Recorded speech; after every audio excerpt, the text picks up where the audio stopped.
We've slowly gotten farther away from PAX 2018, one of the most communicative and busy times for Valve in recent memory. The Artifact community got their fill of new cards and lore content, and a few weeks passed. Flash forward to the 14th, and the official Twitter started doing the unthinkable: consistent communication. Starting on the 14th of September, the team tweeted 65 times, including over 40 card reveals from not only the team, but community members as well. The cards showed range of a large area of play, with heroes, spells, improvements, creatures, and item cards all getting some attention, and most of the time, the art of the revealed cards has been released as well. I won't be going through each card, however, as you can see, there are many different ideas being executed in Artifact, and the reveal of many of these cards comes with the reveal of many new effects and gameplay systems. Through these tweets, we've learned about Death Shields, an ability that allows a creature to tank a hit once and last with 1 health, even if that hit would have killed it. Pulse, an effect that equates to a delay in the effect of a spell or ability, and Initiative, an effect of certain cards that allows players to use 2 cards in a row, or allows that player to start the next lane first. The team has also confirmed that Artifact will be localized in 11 languages at launch, 3 of those voiced, and more coming post. The community as a whole has been growing quickly over the last few weeks, with many pro players in other card games starting to make content, and many Dota personalities starting to host podcasts and such. That's great! In fact, the best part is how Valve is technically curating the community behind the scenes by slowly inviting many personalities and pro players into a closed beta, and although those creators are not allowed to use their build to create content, it does allow for these people to be more versed in the content they create. That doesn't mean everyone will be following the rules, however, as in the middle of writing this script, a player streams themselves playing their closed beta build. A full recording of this stream does not currently exist, however, even in the 3-minute recorded snippet that is being passed around, another 26 cards, complete with lore, have leaked, likely screwing over many that currently had card reveals. This is bittersweet, as any new information on the game is incredibly welcome to me. That said, it's never a great thing for Valve to have to deal with leaks. It can lead to a future with less communication. I've also felt a slight disconnect between those dedicated in the community and those also in the community, but with closed beta access. There are many who wish to make incredible content who just don't have access to a build, and I've always been worried about competing with people who have had a chance to stockpile content far before the NDA lifts. Maybe that's just me, however, as someone who is truly more excited for this game than anything else right now, and someone who has created their own paper version of the game just to familiarize themselves with the rules, I was a little nervous. And then this happened. Did he just start— is he peeing in that box? I think so. There's shit in that box. That's my Artifact bag.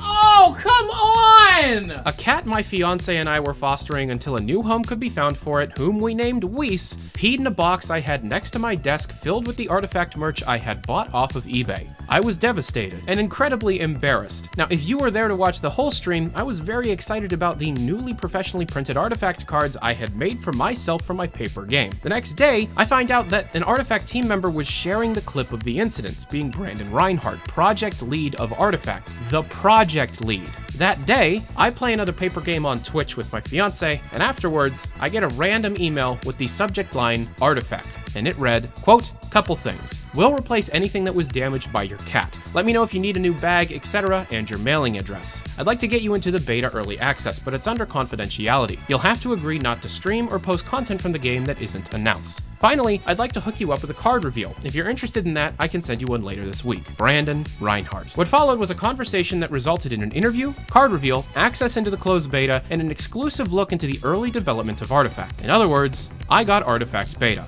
The interview went as followed. What is the icon on the bottom of the new card reveals? Quote, "We redesigned the set icon for the base set to be more reflective of the story, which emphasizes a Legion commander and her quest for power. So the icon is the bull snake icon of the Bronze Legion, and the base set is called Call to Arms. What features have been cut or greatly changed since the beginning of development? Quote, Artifact is very close to Richard's original vision for the game. No major system was cut, and there have been very few gameplay changes to the core rules from the original design. We did explore alternate designs for combat, but we kept coming back to the foundations that Richard built for the game in the earliest days of development. There are some designs for game modes that we've shelved until after launch, but we think this is a good thing. The game gets into the hands of players sooner, and we have a ton of runway for adding interesting features and modes after launch. Very early in the game's development, we only had 3 colors, red, green, and blue. These roughly match to the 3 stat attributes in Dota, strength, agility, and intelligence. But we found this wasn't a good way to split up the color pie. It didn't map to very good categories of card design, and it didn't provide as much deck building depth as we wanted. So black was introduced, and we dropped the strength, agility, intelligence as a guiding tool for the color pie. Our new starting point for categorizing mechanics became fighter, cleric, rogue, wizard, and this gave us a rough but more successful separations of colors. The current color pie is a lot more nuanced, but that's how it got its start. We spent some time exploring simultaneous play. From the beginning, we wanted a lot of interactivity between players. One form of this was a hidden information game where you could pick a card to play at the same time as your opponent. Both players would reveal their card at the same time, and both cards would take effect. This didn't work for a few reasons. First, it made the games really long. Players would spend a lot of extra time trying to guess what their opponent was going to do, even if it didn't matter at all what they were going to do. Every turn, they would take the maximum amount of time possible. Second, it made it harder to design cards that worked because everything took place simultaneously. This was before the initiative system came into being. Once we started sequential play with initiative, we found the game played quickly and also had a bunch of depth the simultaneous game didn't have. Hero deployment is still a simultaneous choice, and we really wanted to preserve at least some of the fun of making a choice at the same time as your opponent, using the board state to guide the decision. This was around March of 2015, so pretty early after the project started. Sources claim this project started in 2014. What did the game look like and play like early on? Is there footage of an early build? Quote, "The first code change I can find for Artifact is from January 1st, 2015. We were doing game design on the floor with Richard and Scaff before that, probably sometime in late 2014. January 2015 is when we started building the first prototype, so maybe that's the earliest way to reckon the time from." And the following are some screenshots and GIFs from the earliest phases of development of the game Artifact. This one is the earliest screenshot that could be found. It's from the very first prototype of Artifact. It was not using Source 2. Here you can see the initial deployment. In this screenshot, you can see that the Artifact team made cards look a bit better and the board more defined. Notice that you used to have a pass card in your hand instead of a button that you pressed. In this screenshot is a game between Brandon Reinhardt and Ruben. There used to be a deployment area that was always visible on the board. Now, this still exists. You see the creeps and heroes going to it briefly during deployment, but it doesn't serve the same gameplay role as it did before. And in this screenshot, the game was finally rewritten into a game client with the use of Panorama, the Source 2 UI system. But the game was still completely two-dimensional. This screenshot was taken in June of 2015. A bunch of interesting stuff is going on here. For example, Invoker and Terrorblade never made it into the base set. Also, you can see that mana was something that was on the heroes. Now, this was super confusing, and obviously it was eventually moved to have mana on the tower. And then I was also informed that there is footage of the early prototypes, and maybe the Artifact team will show it later. If you're interested, let them know down in the comments below. Question: how has the core design philosophy shifted through the early development stages to now? Quote, "Our core philosophies really haven't changed. We wanted to build a game that allowed for fewer limitations. No hand limit, no limit to units on the board, etc. We wanted to try and get back to what made TCGs great in the early days with the marketplace. We wanted to capture complexity and build a rules engine that would support a really large, imaginative, and engaging set of interactions. More recently, we've become interested in this idea of social play, playing with your friends or your community, like you might at a store or on a gaming night, rather than grinding out a ladder. We really let these classic board game design concepts inspire us. With this project running on Source 2, some effects, materials seamlessly turning into models, the decks being carried by imps, and generally using an engine built originally for first-person games, how are these effects possible on an engine like Source 2? Does this mean that Source 2 as an engine is closer to the promised SDK release? Are you running on an independent purpose-built branch? Was Source 2 difficult to work with? Answer, quote, "We aren't on a purpose-built branch. We're in the same Source 2 branch as every other project that uses Source 2. Source 2 has powerful tools, so we aren't really limited when it comes to building card effects. The game looks great because we have amazing people working on it. We put the imps in the game because we felt that computer card games lacked personality and emotion. When you play a card game in real life, you can see your opponents, talk to them, and share in the moment. We wanted a character that could be a gateway to your opponent's emotions. Character is something we do really well at Valve, and it was the character animations here that drove us to the idea and proved it was possible and fun. Now, I can't speak to the SDK stuff. However, working with Source 2 has been fine, but Artifact is a pretty straightforward game to build in any game engine. The hard part isn't the systems engineering, it's the UI design and the game design. Specifically for Brandon Reinhardt,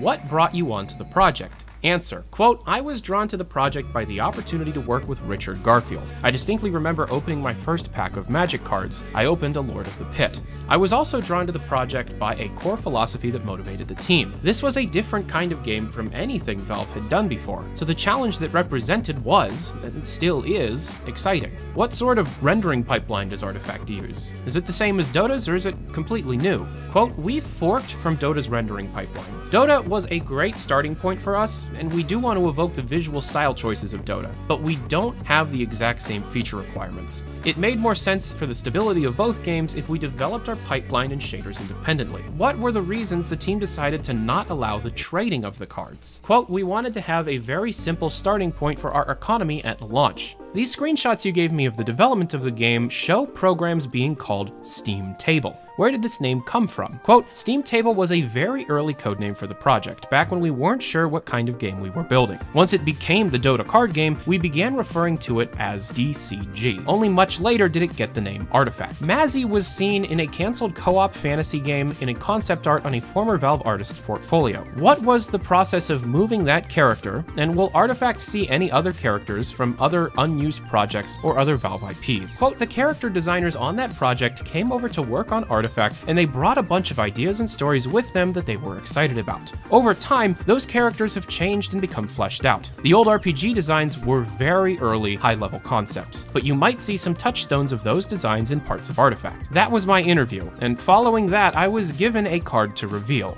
And before I talk about it, I just want to say how freaking cool it is to show off something Valve has made to the world. I get to show it off first. I got the best card. It's a 5-mana creature called Ogre Corpse Tosser.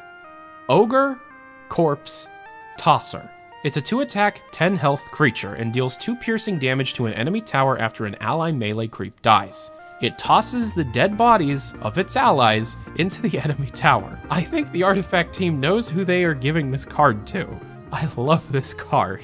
Also, I asked if I could have some October beta codes to give away, expecting to get, 1 or 2. And then I was sent 16. I don't know what to do with 16, and I likely won't have 16 different pieces of Artifact-related content before the beta happens, so here's what I'm doing. Anytime I have a video come out that's announcing a live stream, I will be giving away an Artifact key on that stream. This will continue until I run out of keys. Go follow my Twitch page if you want to participate, link down below. Lastly, I was given permission to give some thoughts on the game, without giving specifics that aren't publicly known about. So here's my current vague review on Artifact. I can't stop playing it. There are very few games that grab me like Artifact has, and even though I'm incredibly over my head with just how much complexity there is to the game, it's a complexity I want to get lost in. I want to learn about, and I want to understand enough to call myself versed. I want to get better. I want to learn the lore. I can't stop playing. What's just as exciting as the game coming out is what the update cycle is going to look like. Seriously, are we going to have this much communication with future sets, future updates? Are we going to be able to have card reveals almost non-stop? And with how communicative the team has been thus far, not only publicly but with me specifically, I'm just amazed. The team has been incredibly nice and seems to answer every single question I throw at them. And it's all thanks to my cat pissing on my Artifact bag. Thanks, Weiss.